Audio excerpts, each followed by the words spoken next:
Hey everyone, welcome to The Explainer. Today, we're unlocking the fascinating psychological mechanics behind exactly how we learn languages. We're going to examine why some people seem to just absorb new information like a total sponge, while others feel like they're constantly hitting a wall. And we're also going to uncover a pretty surprising truth about something we all love to get, and that's praise. Could the very encouragement you're receiving actually be destroying your motivation? Well, we're going to break it all down for you, step by step, right here. So, here's our roadmap for today's explainer. 1. Successful learners. 2. Core vocabulary. 3. Nuanced grammar. And 4. The pitfalls of praise. Section 1, Traits of a Successful Learner. Okay, let's dive into this and look at what actually makes someone great at learning a new language.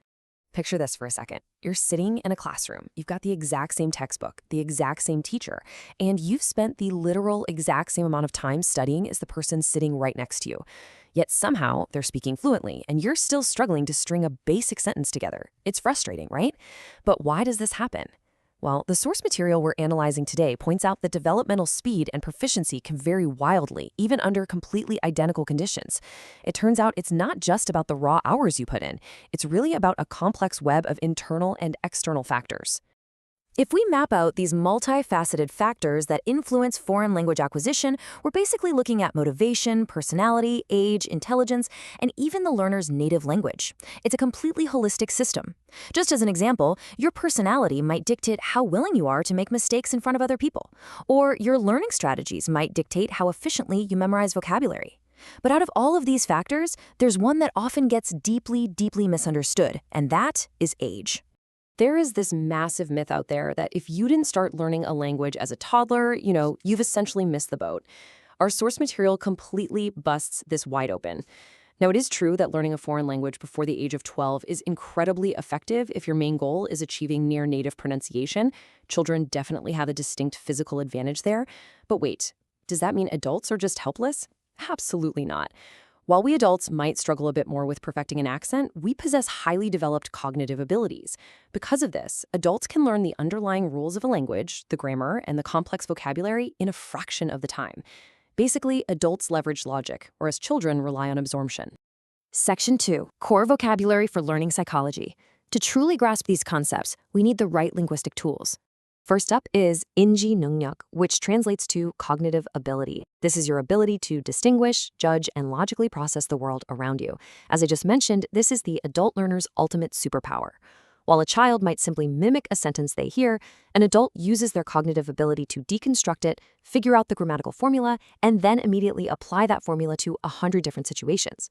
Now, what's really interesting about this next one is the specific definition of the verb 습득하다, which means to acquire. In the context of learning, to acquire doesn't just mean to rent some information for a test and then dump it from your brain the next day. It literally means to make something completely your own. It's that magical moment a foreign language stops feeling foreign and starts feeling like a natural extension of your own thoughts.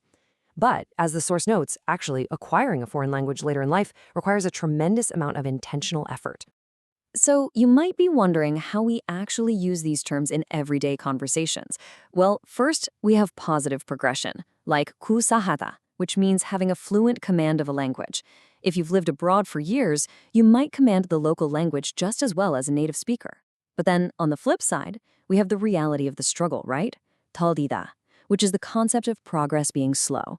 As the source material highlights, when you're doing something you don't know well or frankly have zero interest in, time just seems to drag on, and your progress can feel incredibly slow. It's this perfect contrast between ultimate success and the sometimes grueling journey to actually get there. Section 3, Grammar in Action, Expressing the Learner's Reality. Now let's take these concepts and see how they're structured in actual communication. I think we can all relate to this quote from the text, 책상에 앉아 공부 좀 하려고 하면 꼭 친구한테서 놀자고 전화가 와요. Which means whenever I try to sit at my desk and study, a friend always calls to hang out. This beautifully illustrates a very specific grammatical structure used to express when your intent is immediately thwarted by reality. 뷔으다치면. It loosely translates to whenever I'm about to do X, Y happens. You know the feeling. You finally gather the motivation to study, you sit at your desk, you open the book, and boom, your phone rings. It's the universal learner's dilemma, perfectly captured in a single sentence structure. And then this next one brilliantly shows how we add careful nuance to our observations, using the structure A, V, 다고 할 것까지는 없다. This structure allows us to be super precise. It basically means you don't necessarily have to say X, but when we were talking about personality being a factor in language learning earlier, it's so easy to make sweeping generalizations. But as the source text points out, by using this structure, you don't necessarily have to say a language learner must be extroverted, but an extroverted person who isn't afraid of making mistakes while mingling with others definitely has a unique advantage. It's all about communicating that gray area perfectly. Section 4. The unexpected reverse effect of praise. Let's move to and see how this all builds into one of the most fascinating psychological phenomena in education.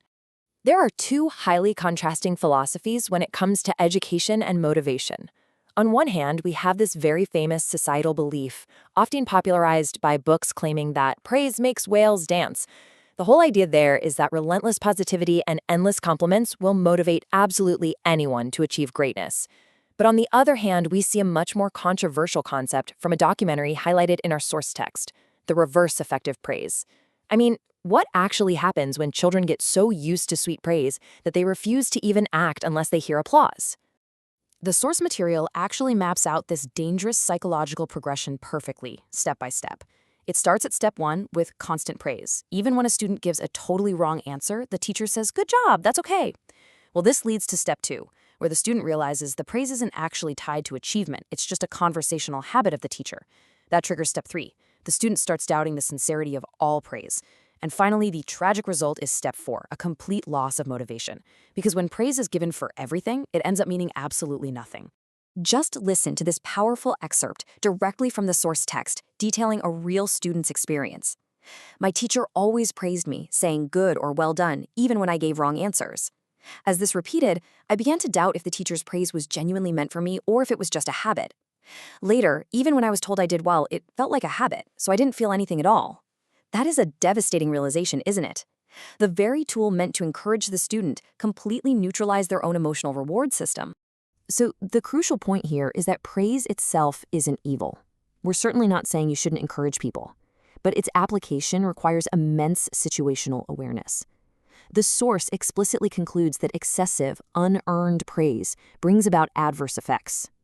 To truly motivate a learner, praise must be appropriate, it has to be earned, and it needs to be perfectly tailored to the specific situation and their actual capability. Basically, it has to mean something real. Which brings us to the ultimate question you really have to ask yourself today. Think about your own environment for a second. Are the strategies you use, like relying on your adult cognitive abilities rather than stressing over perfect pronunciation, actually working for you? And maybe even more importantly, is the praise you are receiving or giving to others actually fueling real success, or is it secretly holding you back by creating a false sense of achievement? It's a totally fascinating psychological puzzle to untangle. Thank you so much for joining me for this explainer, and I highly encourage you to take a hard look at how you learn and how you praise moving forward.